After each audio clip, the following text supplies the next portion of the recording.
Major funding for America's First Guru is provided in part by the Dharma Endowment Foundation and by Samir Chadha. Additional funding is provided by these funders.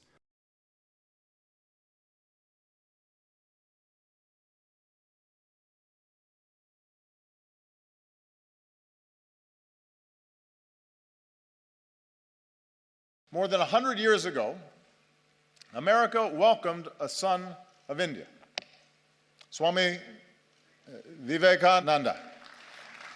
And Swami Vivekananda helped bring Hinduism and yoga to our country.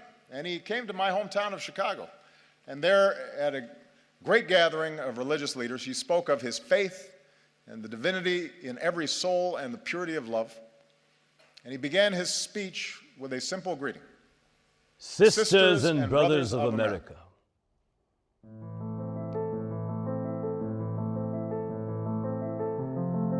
Sectarianism, bigotry, and its horrible descendant, fanaticism, have long possessed this beautiful earth. But their time has come. And I fervently hope that the bell that tolled this morning in honor of this convention may be the death knell of all fanaticism, of all persecutions with the sword or with the pen.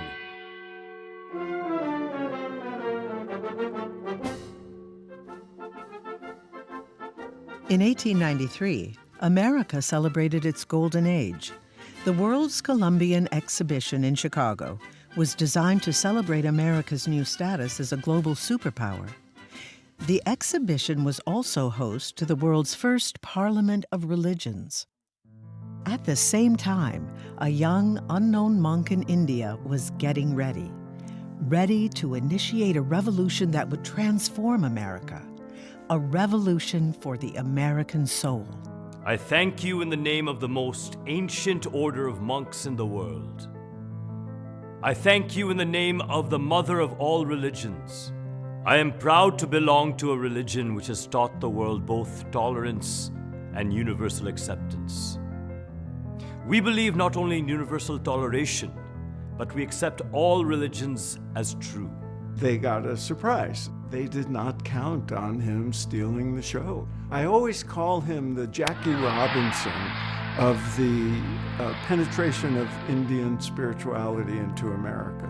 And he comes in his orange turban and his scarlet suit, and he says, we are not servile. We have a religion that is equal, if not better, to yours, because we are tolerant, we are open-minded, we are diverse. Not just the East and the West.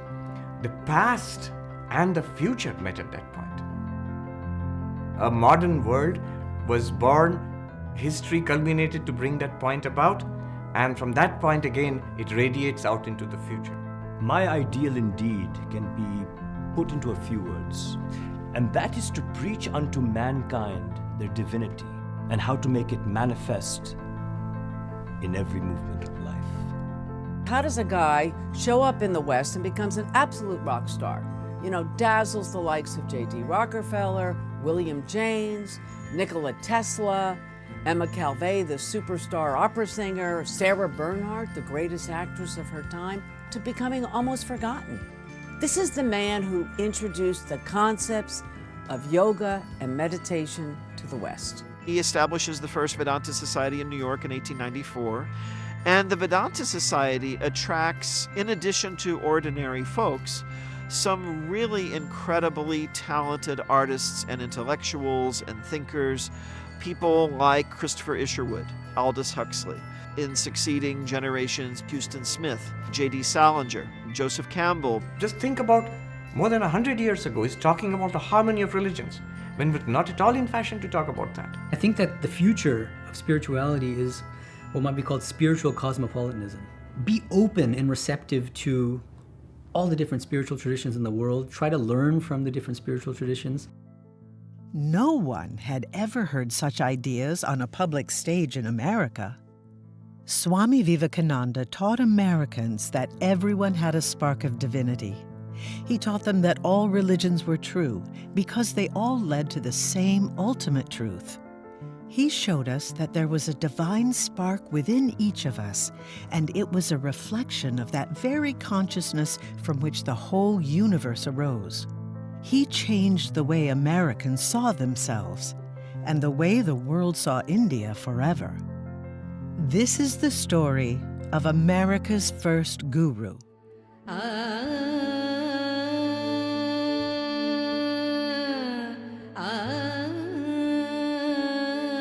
Swami Vivekananda was born on the 12th of January, 1863 in Calcutta, the capital of British India.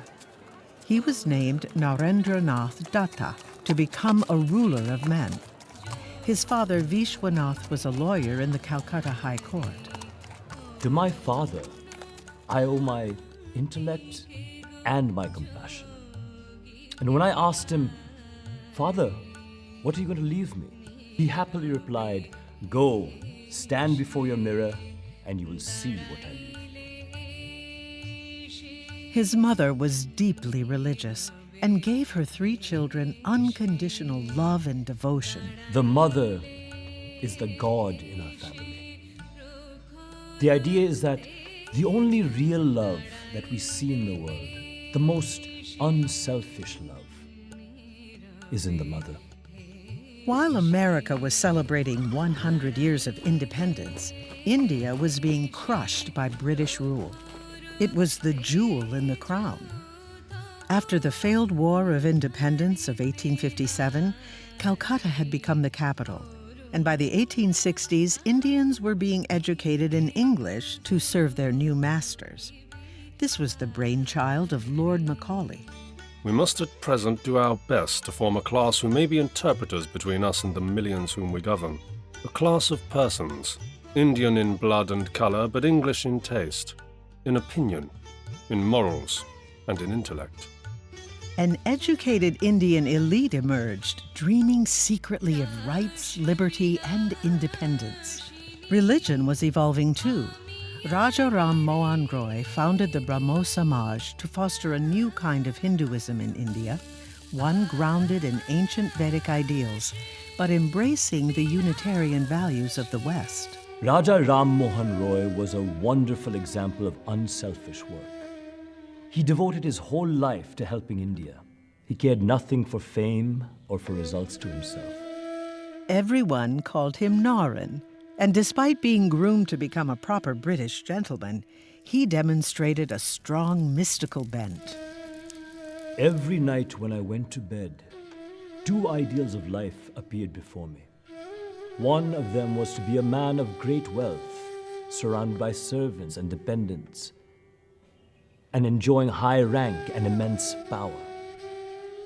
But then, the very next moment, I would picture myself as having renounced everything in the world. I was wearing nothing but a loincloth, eating without anxiety whatever food came my way, sleeping under a tree, and living in complete reliance on God's will. Naran spoke fluent English, was athletic, artistic, musically gifted, an orator, and had a photographic memory. He loved swimming and wrestling. At 17, he joined the prestigious Scottish Church College, and his mentor was the principal, William Hastie. Narendra is really a genius. I have travelled far and wide, but I've never come across a lad of his talents and possibilities. He was being groomed to become a lawyer like his father, and he became a Freemason to pursue those ideals further. He came to believe that India needed to shape better, stronger, and more idealistic men. Swami Vivekananda very much had that devotion to truth and to rationality. And of course, rationality was a big part of the Western discourse at the time.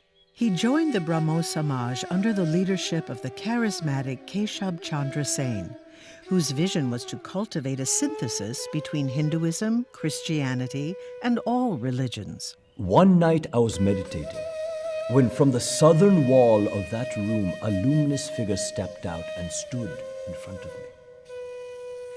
There was a wonderful radiance on its face, yet there seemed to be no play of emotion on it. It was the figure of a sannyasin, absolutely calm, shaven-headed, and staff and bowl in hand. He gazed at me for some time, and it seemed as if he would address me. I too gazed at him in speechless wonder. Once, while teaching Wordsworth, William Hastings referred to a state of trance that can occur when contemplating the beauty of nature. He said he had only ever seen one person who had experienced that blessed state of mind, Ramakrishna of Dakshineshwar. This ignited a spark in young Naren.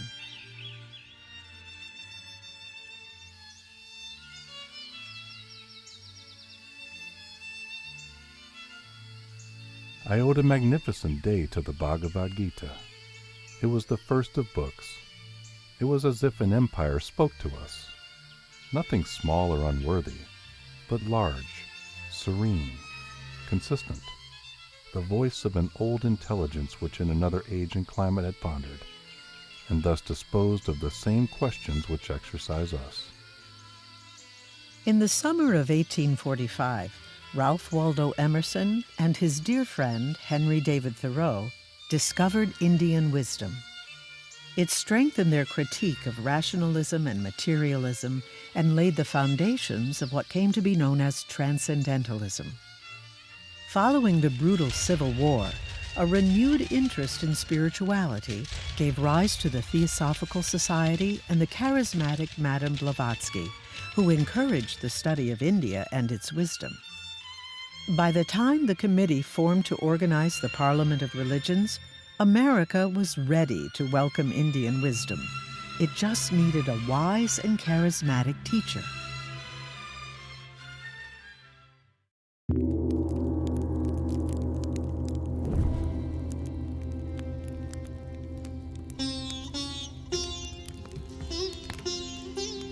Ramakrishna was an illiterate temple priest at Dakshineshwar in the suburbs of Calcutta.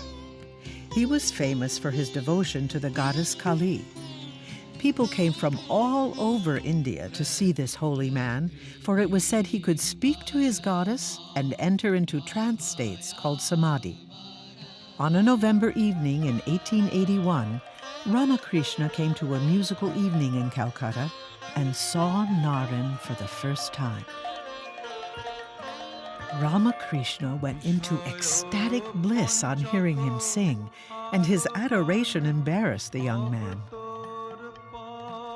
A few weeks later, curiosity propelled the young man to his future guru. He was just 17. He asked Ramakrishna if he had seen God. I see him as I see you here, only more clearly. God can be seen, one can talk to him, but who cares for God? People shed torrents of tears for their wives and their children and wealth and property, but who weeps for the vision of God? If one cries sincerely for God, one can surely see him.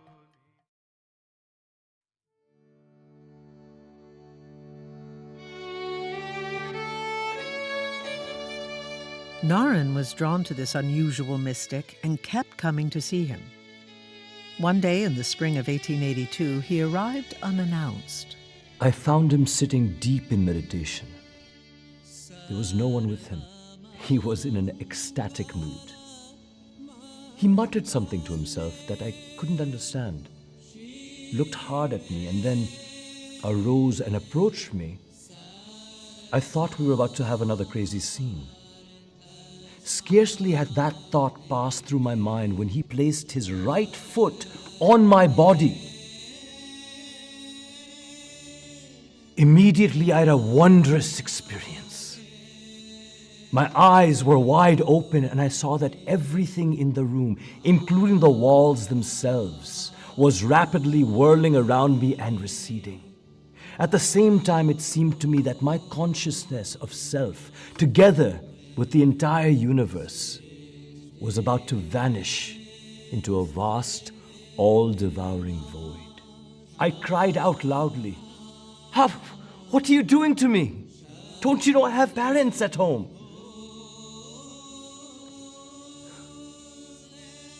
When the master heard this, He gave a loud laugh. Then he touched my chest with his hand and said, "All right, let it stop now. It needn't be done all at once. It will happen in its own good time." To my amazement, the extraordinary vision vanished as suddenly as it had come. Amused by all his questions, Ramakrishna offered the young man many mystical powers. Naren refused. Let me realize God first, and then I shall perhaps know whether or not I want supernatural powers. If I accept them now, I may forget God, make selfish use of them, and thus come to grief. He was the perfect messenger for someone like Sri Ramakrishna, because Sri Ramakrishna in the West would have appeared utterly bizarre to most Westerners. They would not have known how to approach such a figure. This experience changed everything. He began to shed his old life and immersed himself completely on the mystical path. Years later, when he reflected upon this time, he said, After all, I am only the boy who used to listen with rapt wonderment to the wonderful words of Sri Ramakrishna under the banyan at Dokkineshwar.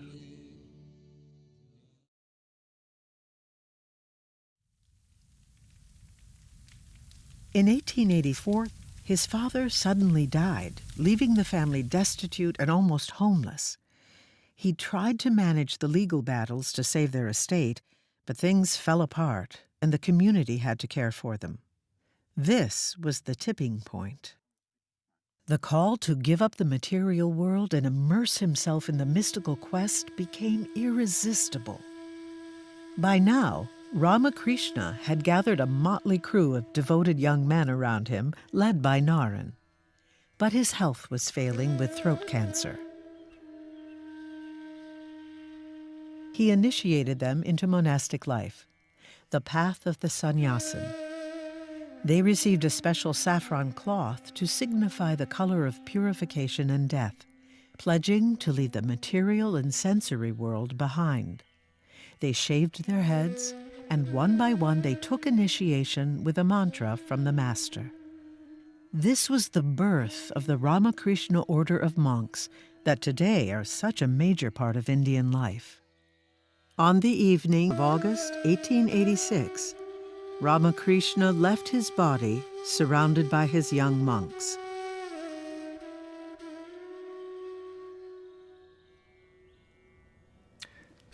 We underwent a lot of religious practice at the Boranagar Math. We used to get up at 3 a.m. and become absorbed in japa and meditation.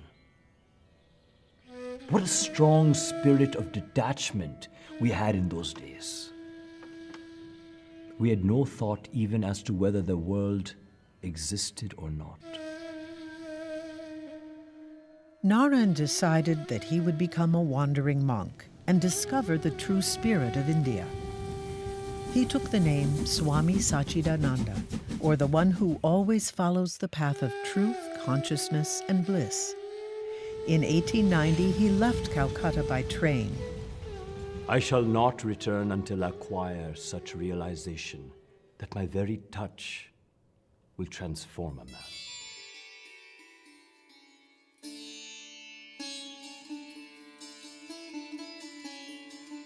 This is the ancient land where wisdom made its home before it went into any other country. Here, first arose the doctrines of the immortality of the soul, the existence of a supervising God and an immanent God in nature and in man. And here, the highest ideals of religion and philosophy have attained their culminating points. And we are the children of such a country. With his sharp intellect, command of English, and his Masonic credentials, the young Swami was able to mingle with everyone, from illiterate holy men to Maharajas and the educated elite. While traveling in Rajasthan, he met the Maharaja Ajit Singh of Khetri, and this would become the longest-lasting and dearest friendship of his life. The Maharaja was a young, erudite, and magnanimous ruler, and was one of the key driving forces in his later journey to America and the first true supporter of his mission in India. They spent many nights discussing philosophy and engaged in idealistic and mystical thinking. Ironically, when he first arrived at Mount Abu, Khatri's home, he stayed with a Muslim family, and the Maharaja's secretary was shocked and said, "You are a Hindu monk. How is it that you are living with a Muslim? Your food may be now and then touched by him." This angered the Swami. I said to him, "Sir, what do you mean? I am a sannyasin. I am above all social conventions. I see Brahman everywhere, manifested even in the meanest creature. For me, there's nothing high or low." This universalism shaped his message of tolerance and understanding. As he continued on his quest, it dawned on him that India was a slave nation. Extreme poverty was everywhere. Colonial exploitation had brought droughts, famines, and imbalance to a once beautiful land. He saw a nation crushed and humiliated. He knew he had to do something. When so many people are illiterate and hungry, where do I have the time to think of my own liberation? May I be born again and again and suffer 1,000 miseries, if only I may worship the only God in whom I believe, the sum total of all souls, and above all, my God the wicked, my God the afflicted, my God the poor of all races.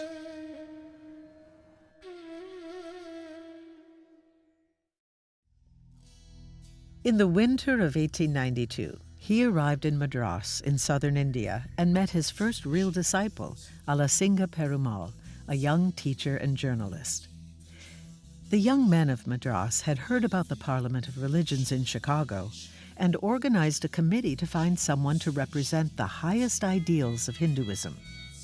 When they met the Swami, they immediately knew that this was the man they had been searching for. The Swami was excited at the prospect of traveling to America, but uncertain if this was his path. He needed a sign. He traveled to the southernmost tip of India to a sleepy town called Kanyakumari, and there, walking on the beach, he saw a deserted island out in the ocean that seemed to call out his name. He swam out to it and meditated there for the answer. And while in deep meditation, a vision came to him. He saw Ramakrishna point to the seas, and he knew he had to go to America. The young men of Madras tried to raise the money. Much was promised, little materialized. He wrote to his dear friend, the Maharaja Ajit Singh, and he, as a friend would, came to the rescue. In May of 1893, he arrived in Khatri, and the Maharaja completely recreated him. First, he changed his name to Swami Vivekananda, the blissful seeker of wisdom. Then he gave him the now famous look of the wine-red jacket, the saffron turban and sash, and the brogues to match. He looked quite the Maharaja of the spiritual realm. He sent his personal secretary with him to Bombay to organize everything. He bought him a first-class ticket from Bombay to Vancouver and Chicago, got him all his travel permits, arranged letters of introduction to people in America, gave him £300 in spending money, bought him a wristwatch and a fountain pen.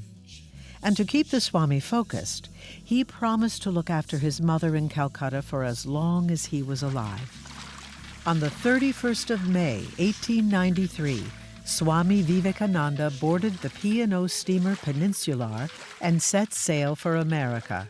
He was just 30 years old. On the evening of the 25th of July, he arrived in Vancouver. It was cold, and the ship's captain gave him a coat and allowed him to stay on board.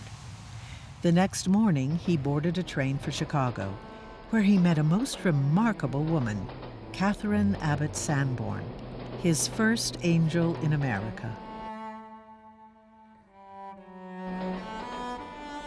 Kate was a poet, teacher, lecturer, farmer, and above all, a humanist. Without her, there would be no Vivekananda in America. a magnificent specimen of manhood with a lordly, imposing stride, as if he ruled the universe, and soft, dark eyes that could flash fire if roused, or dance with merriment if the conversation amused him. He spoke better English than I did. He was an education, an illumination, a revelation. I told him, as we separated, I should be most pleased to present him to some men and women of learning and general culture, if by any chance he should come to Boston. Swami Vivekananda arrived in Chicago on the evening of the 30th and stayed at a hotel. In the morning, he went straight to visit the Columbian exhibition. What a sight it must have been. This was a big year for Chicago and for America. The city had rebuilt itself after the Great Fire, and the Columbian exhibition was going to show off American ingenuity, technology, and power to the whole world.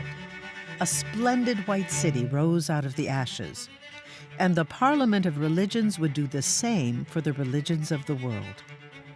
I remained about 12 days in Chicago, and almost every day I used to go to the fair. It is a tremendous affair. One must take at least 10 days to go through it. The expense I am bound to run into here is awful. On an average, it costs me £1 every day. The Americans are so rich that they spend money like water. I must stick to my guns, life or death. To his dismay, the Parliament of Religions was still 3 months away, and worse still, he did not have the credentials to attend. He knew that if he stayed in Chicago, he would run out of money soon. He remembered Kate's invitation and decided to go to Boston. I received a telegram announcing that my reverend friend on the train was at the Quincy House, Boston, and awaiting my orders. I was aghast, but telegraphed bravely, "Yours received, come today, 4:20 train." She invited me to come over and live with her. I have an advantage of living with her in saving my expenditure of £1 per day. And she has the advantage of inviting her friends over here and showing them a curio from India. Kate kept her promise, and he met many leading intellectuals and socialites. She arranged talks and lectures. He spoke about India and her religions, manners, and traditions. John Henry Wright, a professor of classical Greek at Harvard University, and his wife Mary were very impressed by the Swami. Wright said, "To ask you, Swami, for your credentials is like asking the sun about its right to shine." He then wrote a letter of introduction to the President of the Parliament, suggesting he accept Vivekananda as a speaker. He wrote, "Here is a man who is more learned than all our learned professors put together." With Wright's help, he was designated an independent member of the Oriental delegation. In gratitude, he always called him Adhyapakji, the respected wise teacher.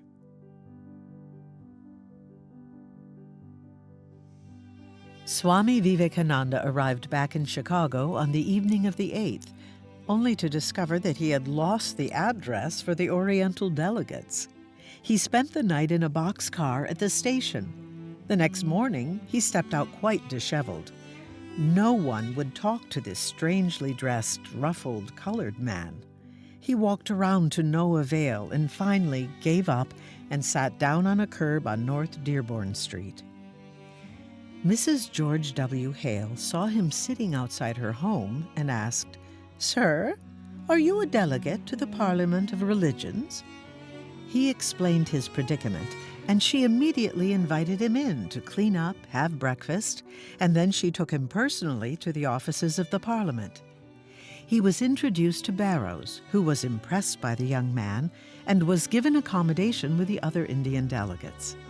She became his second angel in America. I have never seen women elsewhere as cultured and educated as they are here. I have seen thousands of women here whose hearts are as pure and stainless as snow. Oh, how free they are. It is they who control social and civic duties. Schools and colleges are full of women. And in our country, women cannot be safely allowed to walk in the streets. Their kindness is immeasurable to me.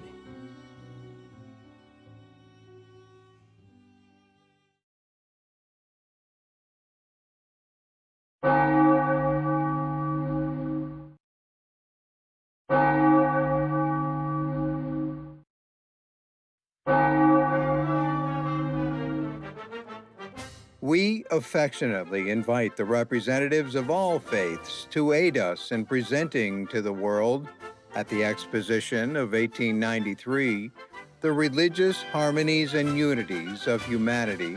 We are met together today as men, children of one God.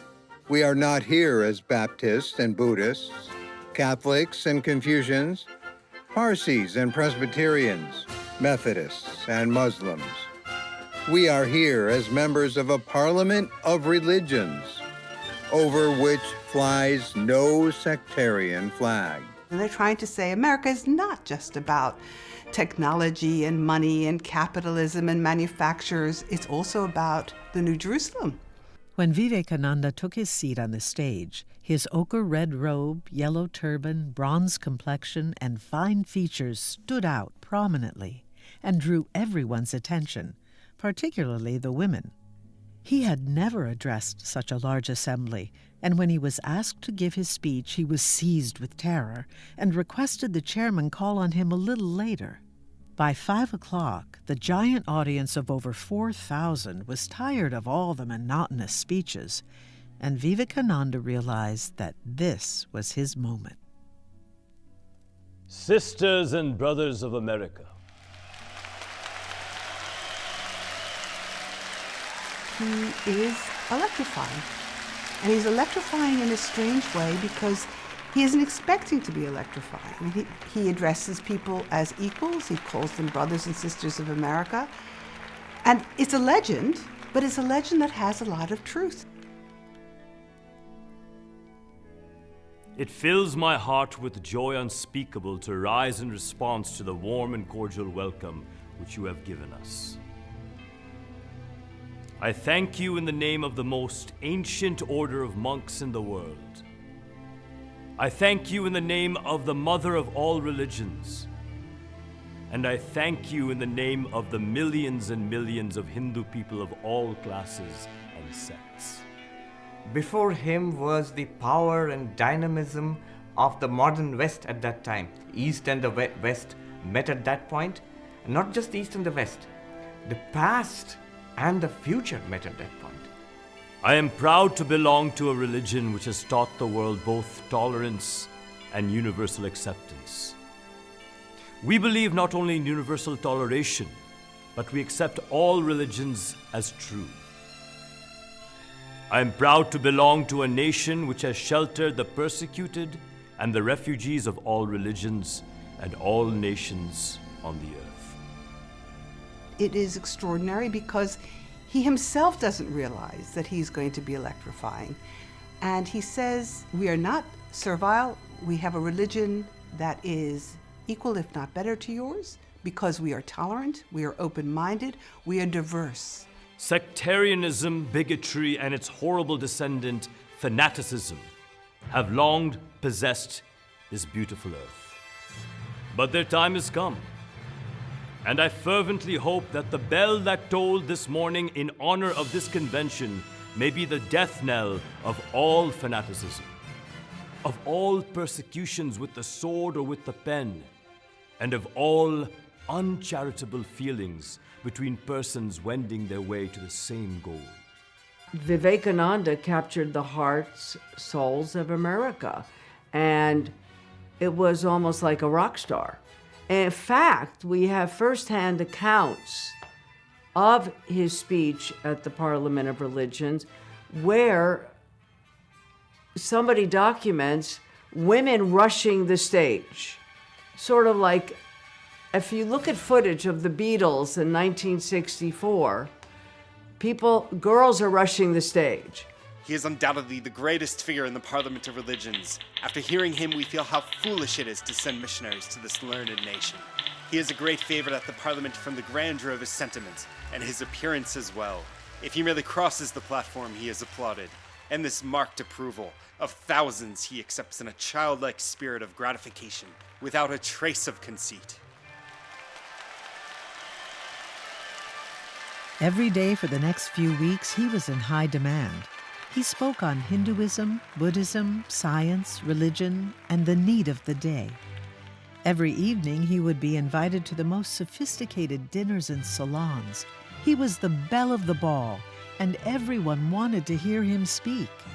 He called his audiences heirs of immortal bliss, and they loved it. The Christian is not to become a Hindu or a Buddhist, nor a Hindu or a Buddhist to become a Christian. But each must assimilate the spirit of the others and yet preserve his individuality and grow according to his own law of growth. If the Parliament of Religions has shown anything to the world, it is this. It has proved to the world that holiness, purity, and charity are not the exclusive possessions of any church in the world, and that every system has produced men and women of the most exalted character. Just think about more than 100 years ago, he's talking about the harmony of religions, when it was not at all in fashion to talk about that. He's talking about bringing science and religion together, which people were beginning to talk about at that time. And he's talking about the most liberal and open ideas about the role of women, for example, about equality of races, about the independence of India. In the midst of all this adulation, Vivekananda's heart continued to bleed for India. The mansions of some of the wealthiest of Chicago were now open to him, and as he retired the first night at one such invitation and lay upon a luxurious bed, the terrible contrast between poverty-stricken India and opulent America crushed him. What do I care for name and fame when my motherland remains sunk in utmost poverty? To what a sad pass have we poor Indians come when millions of us die for want of a handful of rice. And here they spend millions upon their personal comfort. Who will raise the masses in India? Who will give them bread? Show me, O Mother. Show me, O Mother, how I can help them.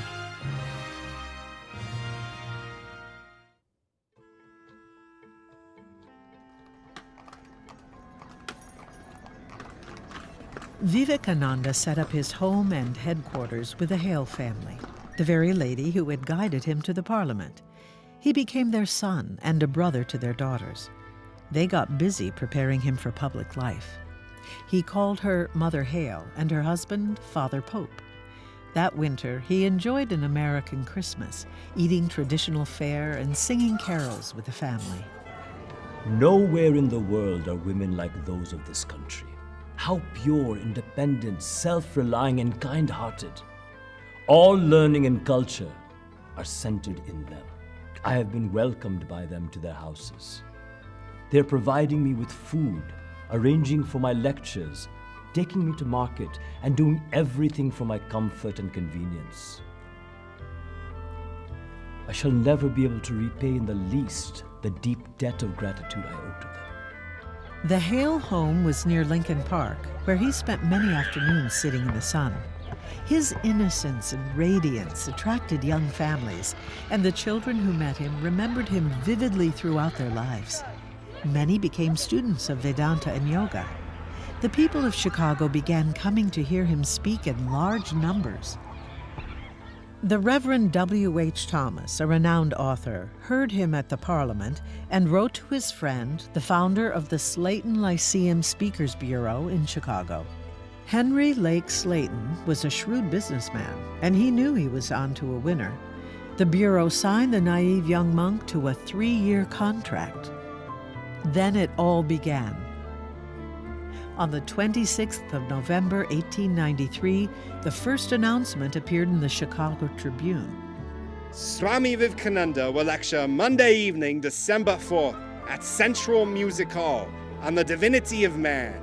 The eagerness with which his eloquence and words of truth were sought during the Parliament of Religions will undoubtedly ensure him a crowded house at this, his first public lecture in Chicago. The event was an immediate success. Hundreds filled the pews to hear him speak.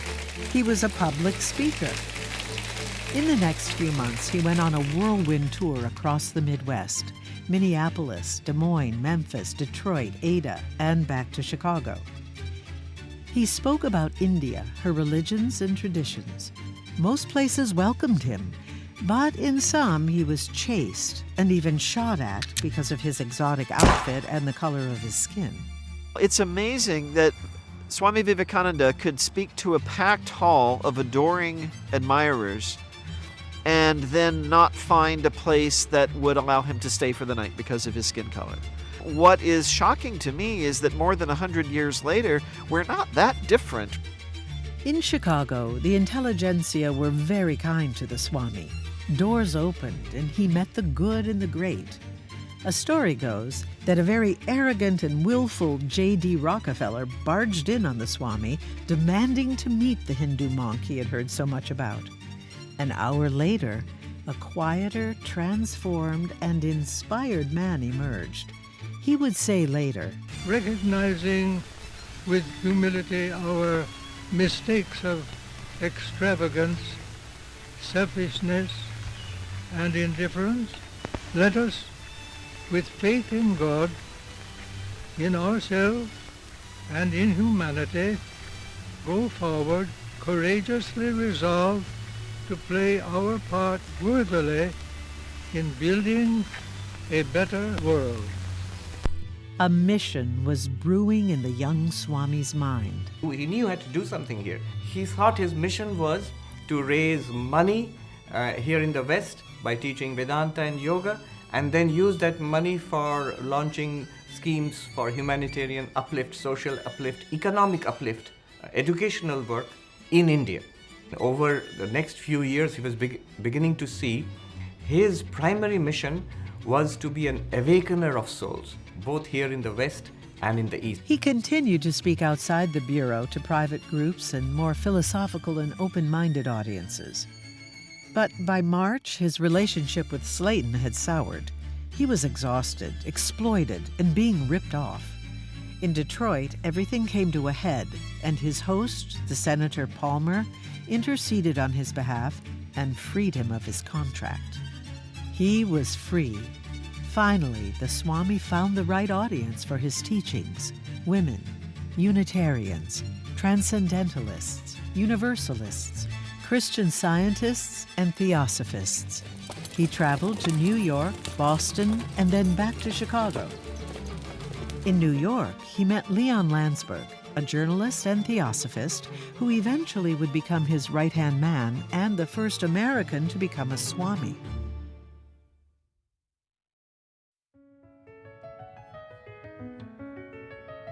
For me, the important places are Green Acre, very important, because of his capacity to absorb and witness what they were interested in, and then to transform it into something that was Vedanta.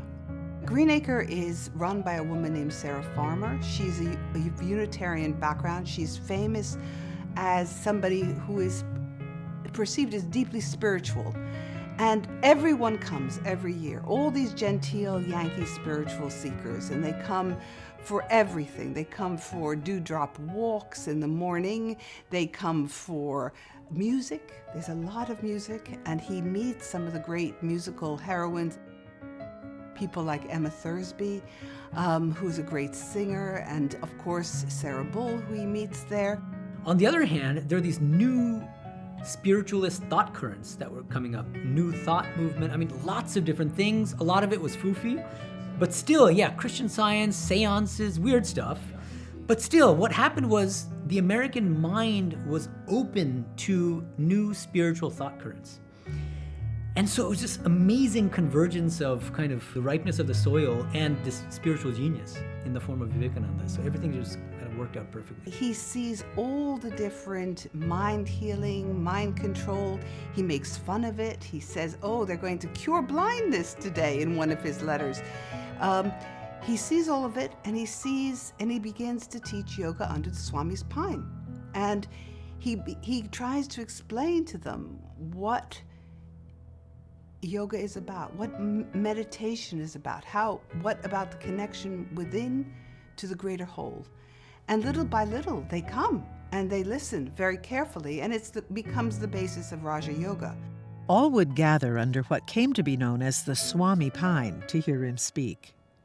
The other night, the camp people all went to sleep under a pine tree, under which I sit every morning a la India and talk to them. I cannot describe to you that night's glories. After the year of brutal life that I have led, to sleep on the ground, to meditate under the tree in the forest, I teach them all, Shivoham, Shivoham. I am Shiva, I am Shiva. And they all repeat it, innocent and pure as they are, and brave beyond all bounds. And I am so happy and glorified.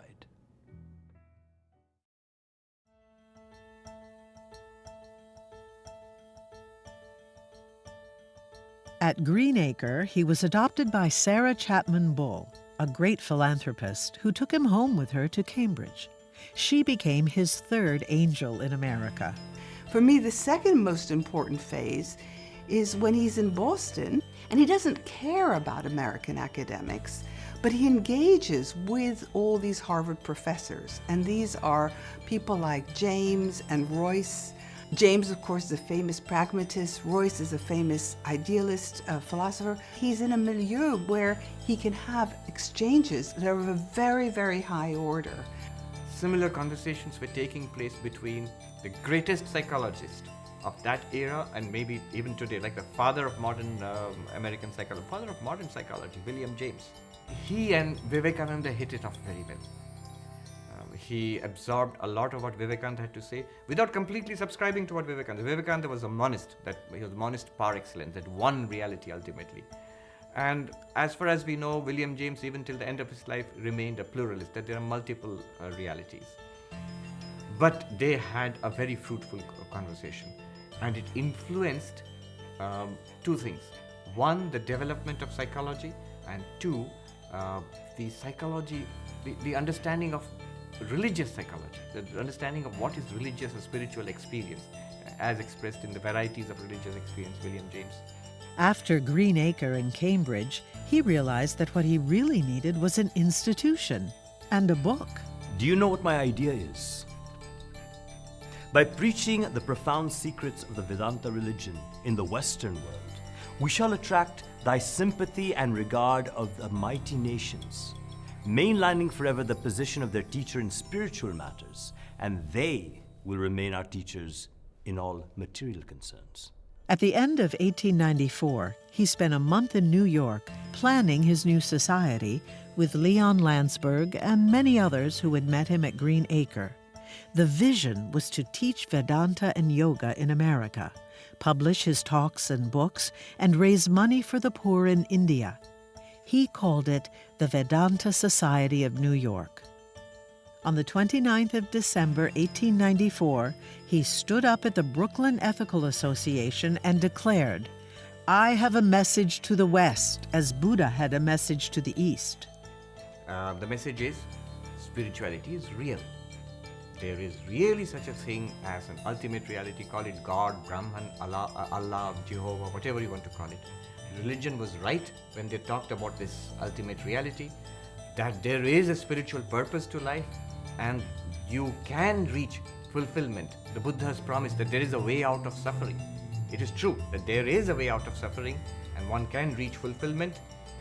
But in this day and age, it has to be said with a new paradigm, with a new inspiration, with new voice. A society was born, and there was only one place to make it all happen: New York City.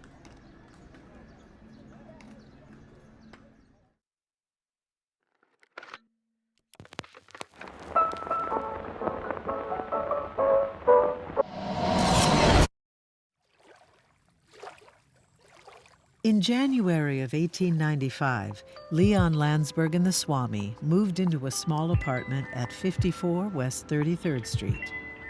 In those days, Herald Square was down market, but convenient as it allowed a black man to live there. The Swami loved that he would be with ordinary people and not those living in the palaces of the Gilded Age.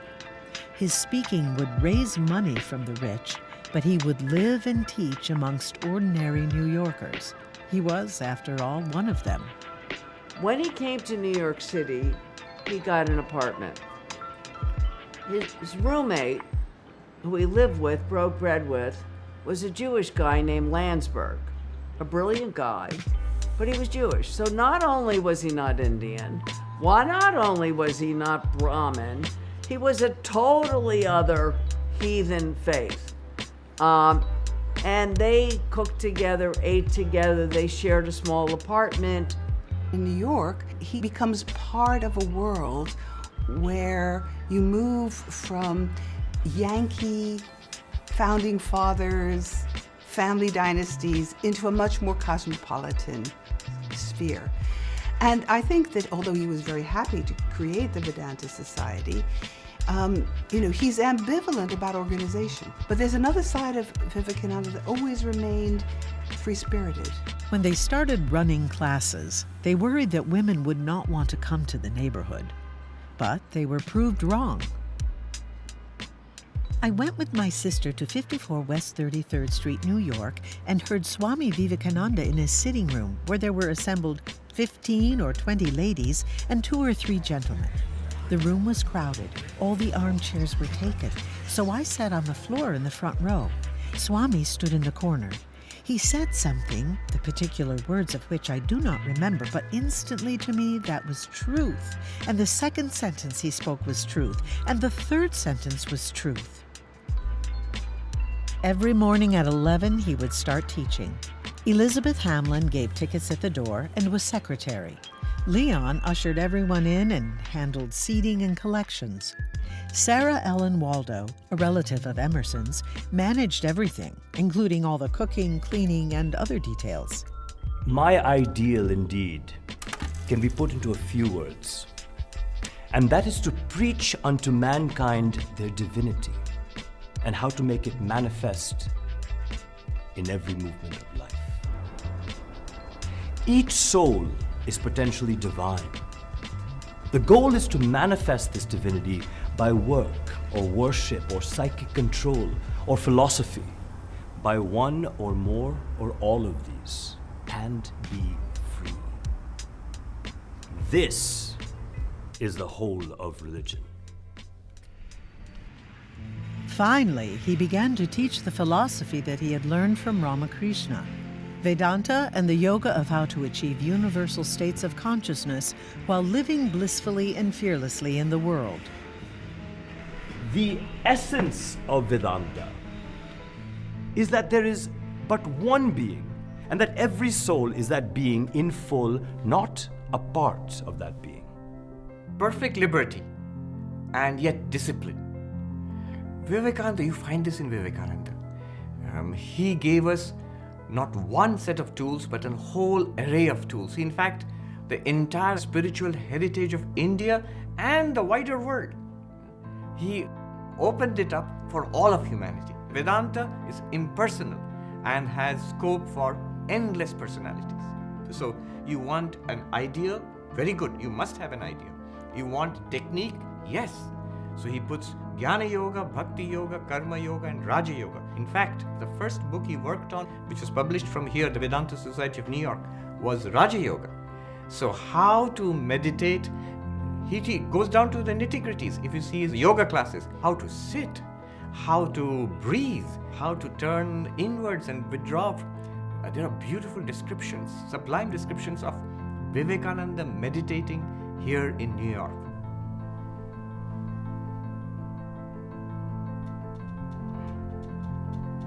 Yoga is controlling the senses, will and mind.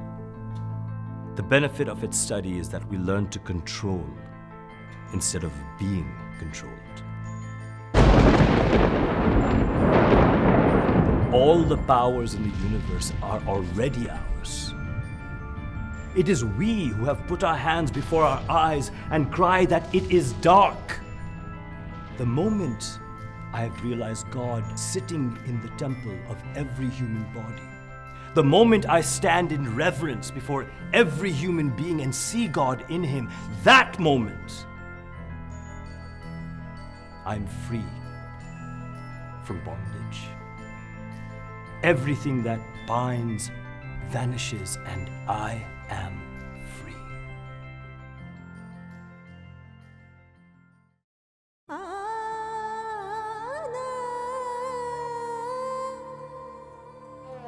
By April, he was exhausted and had fallen quite ill.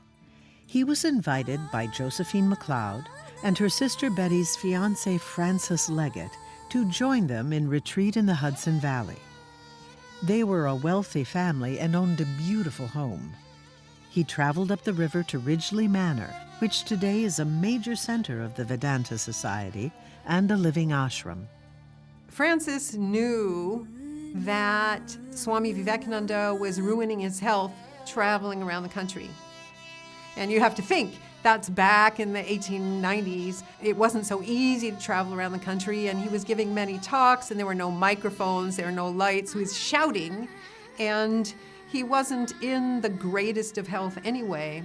And so Francis Leggett said, look, I have this house in the country, and it's where I go for my kind of respite, and why don't you come there? And we won't ask you to do anything. You don't have to follow any rules, and just stay there and rest and recuperate. So he did. Vivekananda was able to attract the support of women in an unusual way. They saw in him a gentle transmitter of universal wisdom and a good friend, not a masculine threat. The Ramakrishna order was the first real Hindu order to ordain women monastics in America and then later in India. My name is formally Pravrajika Gitaprana. Pravrajika is a Sanskrit word that literally means wanderer.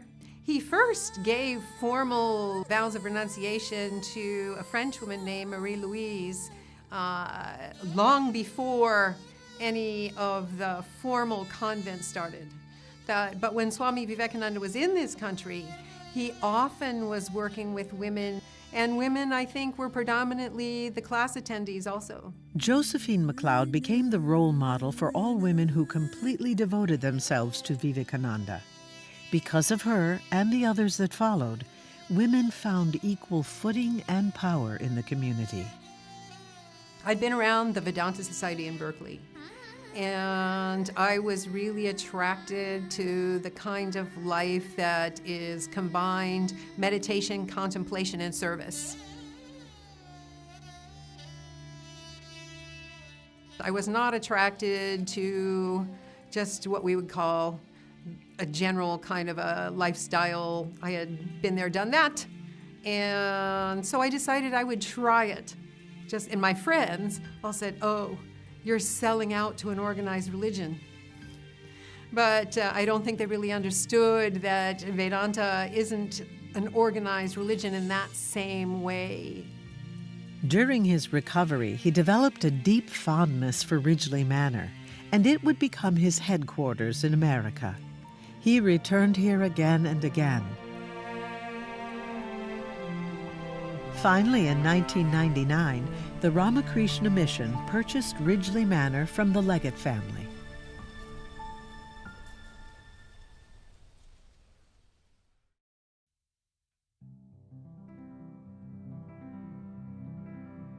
He came back to New York and started teaching again.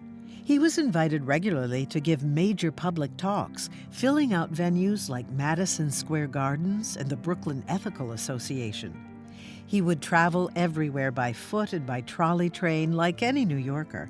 He was very cosmopolitan. He was also invited to speak uptown in private homes, but found it quite distasteful. All the while, he dreamt of independent Vedanta centers across America and a mission to serve the poor in India. Today, there are 21 Vedanta centers in America alone, all connected to the Ramakrishna order, but autonomous in their own right. In his New York days, he met Sarah Bernhardt, the greatest actress of the time, and Nikola Tesla, the famous inventor. His teachings were rational, and he perceived the similarities between science and non-dual Vedanta. He found science fascinating. He would visit Tesla in his Greenwich Village studios. You know what's remarkable is Vivekananda was on every one of these things. He saw it. And he saw it all as the scientific underpinning of the Vedic teachings. He never had a doubt. And you see that in the letters with Nikola Tesla. We are going to merge this and find we're going to find the scientific recipe. The Swami's teachings became more profound as he entered deeper and deeper states of meditation. He started to teach his students the truth of Vedanta. Every soul is potentially divine. The goal is to manifest this divinity by work or worship or psychic control or philosophy, by one or more or all of these, and be free. Take up one idea. Make that one idea your life. Think of it. Dream of it. Live on that idea. Let the brain, muscles, nerves, every part of your body be full of that idea, and just leave every other idea alone. This is the way to success. He wanted everyone to become fearless in a world filled with fear and oppression. The whole secret of existence is to have no fear. Never fear what will become of you. Depend on no one. Only the moment you reject all help are you freed. He spoke of ultimate freedom and being true to oneself. The moment I've realized God sitting in the temple of every human body, the moment I stand in reverence before every human being and see God in him, that moment, I'm free from bondage. Everything that binds vanishes, and I am free. By the summer of 1895, they had become quite organized. Classes were well managed. His network of admirers and dedicated students was growing. They were already outgrowing the digs at 54 West 33rd. And money was being raised. Publications were planned. A real society had come into being. The great secret of true success, of true happiness, is this. The man or woman who asks for no return, the perfectly unselfish person, is the most successful.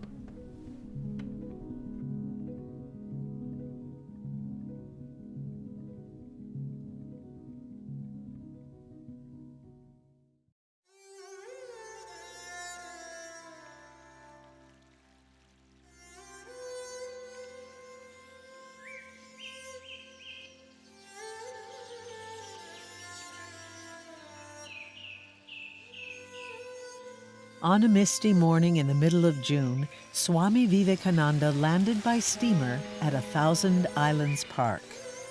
This was a beautiful Methodist retreat in upstate New York. City life had exhausted him. Everyone wanted him as their personal curiosity. Everybody wanted to adopt Vivekananda and turn, whether it was Nelson Rockefeller, you'll be my guru. No, I don't think I will be. Can we just have you in our living room like a potted palm? You'll be the Indian guru, the mysteries of the Orient presented to you. And he rejected all that stuff. So they're both filled with Orientalist fantasies. They see him in the turban and they think, oh my God, they're obsessed with how he looks. They think he's so beautiful. And at the same time, the Orientalist fantasies confine him in a box because, of course, he's much more than any stereotype can be. The art teacher Mary Dutcher owned a cottage on the island. As a dedicated student, she had offered it to the Swami for his private retreat in the summer. He chose to come here instead of going to Green Acre this year, as he needed a rest, and he also wanted to teach Vedanta. He was ready to become a guru. He did some extraordinary spiritual retreats. He took mostly women who went on the Thousand Island retreat in the Thousand Islands north of New York, in the St. Lawrence River. By July, there were 12 devotees with him. 2 became Swamis. Leon Landsberg became Swami Kripananda, the blissful, merciful one, and Marie-Louise became Swami Abhayananda, the blissful, fearless one. 4 others became brahmacharis or renunciates, taking vows of celibacy, purity, and service. Swami Vivekananda gave 43 talks in all over 7 weeks, and Sarah Ellen Waldo wrote everything down. These were later published as inspired talks. On the first morning, she noted that he came with the Bible in his hand and opened to the book of John, saying that since they were all Christians, it was proper that he should begin with a Christian scripture. Over the next few weeks, he gave talks on Indian scriptures, God, Ramakrishna, the path of devotion, the Divine Mother, the Bible, and the teachings of enlightened masters. Classes started in the morning and continued throughout the day. In the afternoons, he took quiet walks in the woods, wrote letters, read, and rested. Evenings were spent on the screened porch where he spoke informally and meditated till late. He even gave a talk at the Methodist Tabernacle. Here in the woods, he experienced samadhi, or complete union with the universal mind. This was one of the favorite periods of his life. There's a wonderful account of some of the women about one day of the retreat. And because they're all inside the Ducher house, because it's raining cats and dogs. And somebody says, well, where's Swami? Where's Swami? And they go out and they find him in a thunder and lightning storm. And he's sitting in meditation and has no idea that it's thunder, lightning, he's drenched.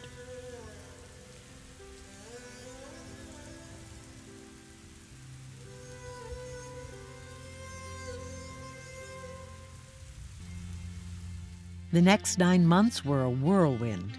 He taught in New York, traveled to Boston, Chicago, and Detroit, and he completed his first book. He even visited France and England to attend the wedding of his dear friends Francis Leggett and Betty McLeod Sturgis. In New York, he started giving larger and larger public talks. The Swami and his Vedanta Society were becoming a fixture in New York spiritual life. Sarah Ellen Waldo became his manager and ran everything. She would eventually move with him to India. In fact, it was the women who really ran everything in his life. Swami Vivekananda fell in love with American women, the whole race of American women.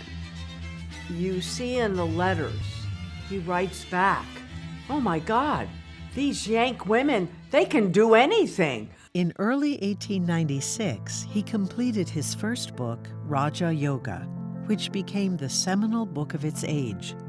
It was the first book published on yoga in English for a global audience. He followed this with Karma Yoga, on how to live spiritually while immersed in the world. So meditation, he taught meditation. That was literally the first thing he taught, technique. He taught devotion, even ritual, bhakti. And then he turned karma itself into a ritualistic practice. All the work that we do, not just in the temple, but in the office, in the farmyard, wherever you do work, that can be done as a worship of the divine, which is always everywhere present. Karma Yoga and Raja Yoga were the 2 books which were very popular and which were published here in the Vedanta Society of New York during Swami Vivekananda's own lifetime. In March, he went to visit his dear friend and mentor, Sarah Chapman Bull, in Boston, and gave a lecture on Vedanta at the prestigious Dane Hall, home of the Harvard Graduate Philosophical Club. On his return to New York, the dream of growing the Vedanta Society across America began to percolate in his mind. Places where anyone could study Vedanta and learn yoga. But they needed teachers. He decided he would bring brother monks from India to manage the work to be done here. On the other side, he would take experienced devotees from America and England back to India to help set up and manage his dream of a mission to serve the poor. The Vedanta Society in America and the Ramakrishna Mission in India. On the 15th of April, 1896, he set sail for England and then on to India on board the SS Germanic. He was finally returning home. Swami Vivekananda spent 7 months in England planning his India mission, and then on the 15th of January, 1897, he returned home to his motherland. To his surprise, his fellow countrymen had been following every step of his adventures in America, from the Parliament of Religions to his teachings in New York, Chicago, and Boston. He had become quite a legend. Thousands awaited him on shore to greet the returning hero, and the Maharaja of Ramnad gave him a truly royal welcome. In Madras, he delivered a seminal speech, calling on the young of India to wake up to their destiny. Arise, awake, and stop not till the goal is reached. Life is ever expanding, contraction is death. Proclaim the glory of the Atma with the roar of a lion, and impart fearlessness unto all beings by saying, Arise, awake, and stop not till the goal is reached.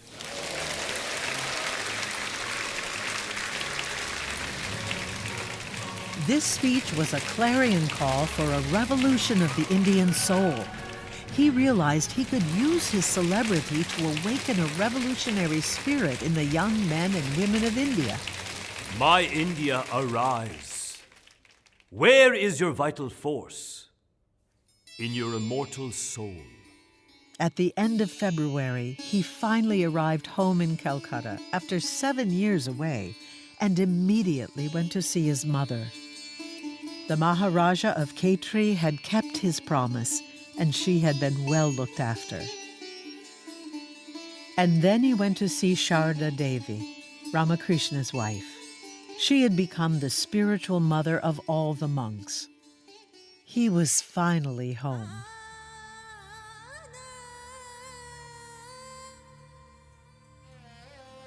When he got back to his fellow monks, he had a new message for them. The Ramakrishna mission was not just for seeking enlightenment. It was to serve God through every human being. Atmano mokshartham jagat hitayo cha, for the liberation of one's own self and also for the good of the world. Swami Vivekananda said that each soul is potentially divine. Goal is to manifest this divinity within. So this ideal of Swamiji actually inspired our whole life, and we are still struggling every day to do the best we can. But the real surprise for the brothers was not just that they were going to serve mankind, but that they were going to work with Americans and the English to build this new mission, and with women too. That was a huge no-no in traditional monastic circles in India. And he said, I want schools for women. Women are going to school. And these monks said, what do you mean, women? Indian women don't go to school. Holy Mother, she can't read. Look at her. He said, schools. And he went to Sarada Devi, Holy Mother, and she said, absolutely, we want schools. And he recognized the genius of the Western world was the education and development of women. In May of 1897, he formally founded the Ramakrishna Mission, and it was a revolutionary idea. A spiritual mission in India, by Indians, dedicated to serving all Indians irrelevant of caste, creed, religion, gender, or social standing. That's why our karma ideal in the Ramakrishna tradition is not karma yoga. It is much higher than that. It is practical Vedanta. I am serving the divine in the embodiment form of the human personality. Margaret Noble, later known as Sister Nivedita, Sarah Chapman Bull, Sister Christine, and Josephine MacLeod all arrived in India in 1898 and got straight to work building the mission and serving during a major Bengal famine. With the help of Sarah Bull and others, he purchased a small piece of land on the Ganges opposite Ramakrishna's temple called Belur Math. Today, it is the global headquarters of the Ramakrishna Mission and home to thousands of monks and students.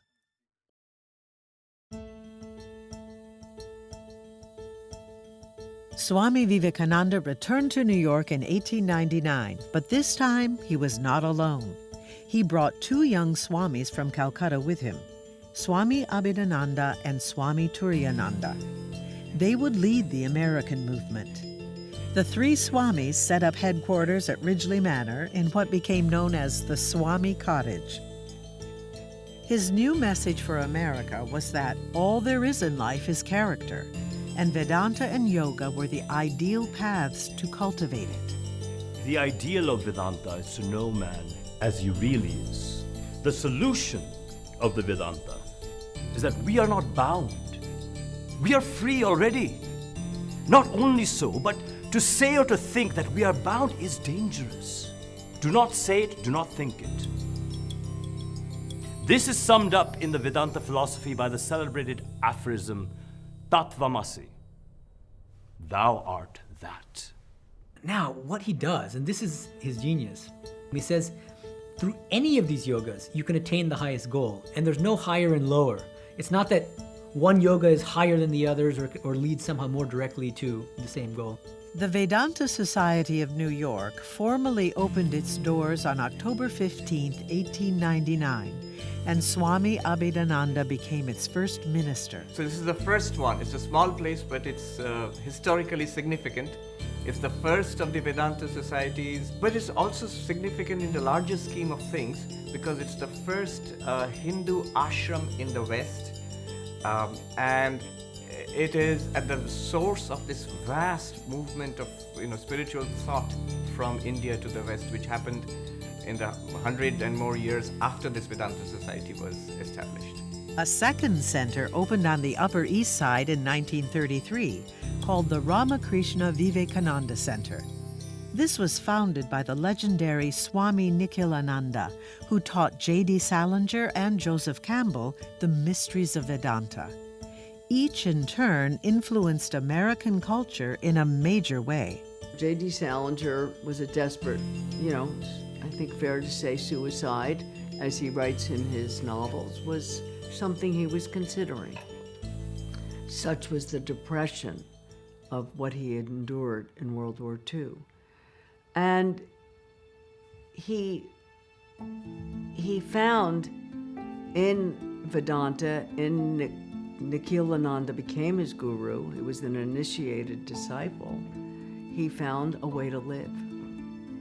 And his retreat from the world is not because he was some eccentric, crackerjack, writer, is because he was doing his own retreat from name and fame to his own spiritual pursuits. And he was a devotee of Vivekananda. So you have someone like George Lucas, who's not a scholar of Hinduism, but he reads Joseph Campbell's Hero with a Thousand Faces. Campbell's ideas shape George Lucas's desire to create a movie epic, a myth in its own right for America, which becomes Star Wars. So his role in the saga would be very much like Obi-Wan's role of mentoring Luke. Luke would be America. And Swamiji came to show us the ways of the Force. The Force? The Force is what gives the Jedi his power. It's an energy field created by all living things. It surrounds us and penetrates us. It binds the galaxy together.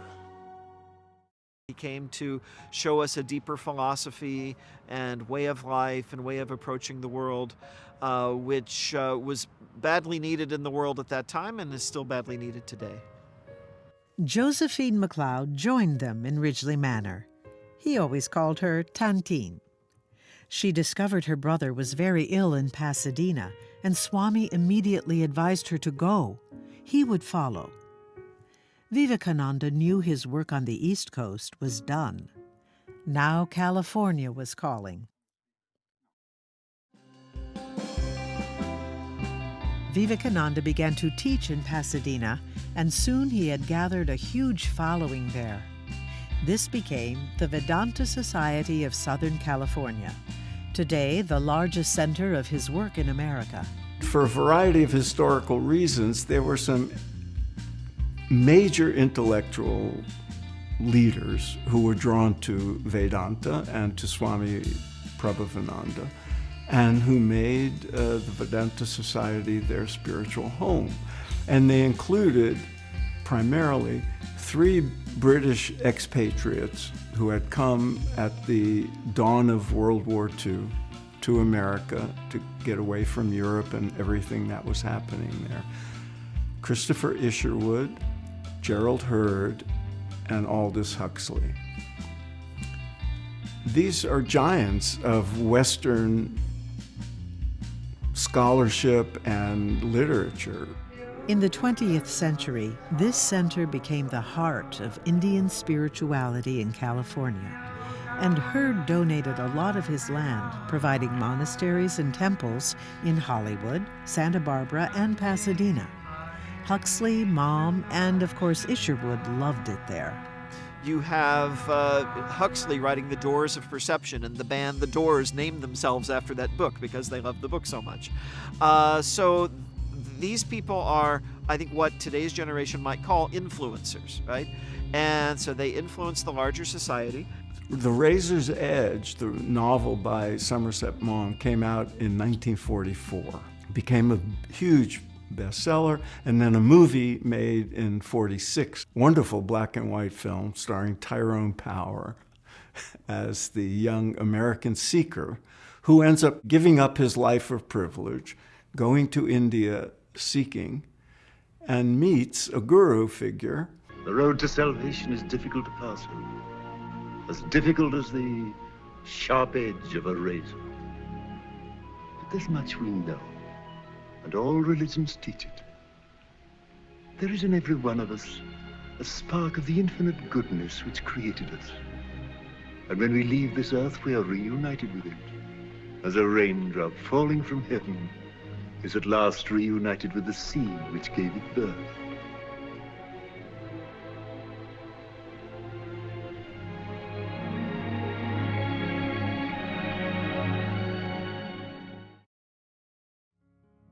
He left California in May and traveled to Chicago. He said his goodbyes to Mother Hale and the family. He knew he would never see them again. His work was done. In his last action as the founder in America, he designed the seal of the Ramakrishna mission by hand on a piece of paper. He described it as symbolic of the work they did. He said, "The wavy waters in the picture are symbolic of karma, the lotus of bhakti, and the rising sun of jnana. The encircling serpent is indicative of yoga and the awakened Kundalini Shakti, while the swan in the picture stands for Paramatman. The ideal of the picture is that by the union of karma, jnana, bhakti, and yoga, the vision of the Paramatman is obtained." In July 1900, he said farewell to America and sailed for India. As he gazed out at his second home, America, for the last time, he could not have imagined the impact he would have in the future. He gave us a foundation for religious universalism.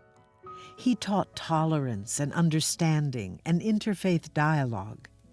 He gave women a spiritual voice on both sides of the world. He gave creative, diverse people a sanctuary for their souls. He taught Americans that they could realize their own inner divinity. He brought East and West together for the first time. Do you know what my idea is? By preaching the profound secrets of the Vedanta religion in the Western world, we shall attract thy sympathy and regard of the mighty nations, mainlining forever the position of their teacher in spiritual matters, and they will remain our teachers in all material concerns. He spent a few months traveling through England, France, Italy, and Egypt, and then went home to Belur-Mat. In his final year, he took his mother on a pilgrimage of some of the most sacred places in India, and then, as his health deteriorated, he returned to his beloved Ramakrishna mission, and there guided and helped shape the fledgling monastery and mission. On the 4th of July, 1902, he passed. A fitting date. It was almost as if he had planned it all along, to free his soul on the very day America received her liberty. As the different streams having their sources in different places all mingle their water in the sea, so, O Lord, the different paths which men take through different tendencies, various though they appear, crooked or straight, all lead to thee. Many years later, Emma Calvé, the French actress and a devotee, came looking for his tomb at Belur-Mat. She wrote, "I saw the beautiful marble tomb that one of his American friends, Mrs. Leggett, had erected over his grave. I noticed that there was no name upon it. I asked his brother, who was a monk in the same order, the reason of this omission. He looked at me in astonishment, and with a noble gesture that I remember to this day, he answered, 'He has passed on. He has passed on.'"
Major funding for America's First Guru is provided in part by the Dharma Endowment Foundation and by Samir Chadha. Additional funding is provided by these funders. For more information about Swami Vivekananda and his teachings, visit us at www.americasfirstguru.com.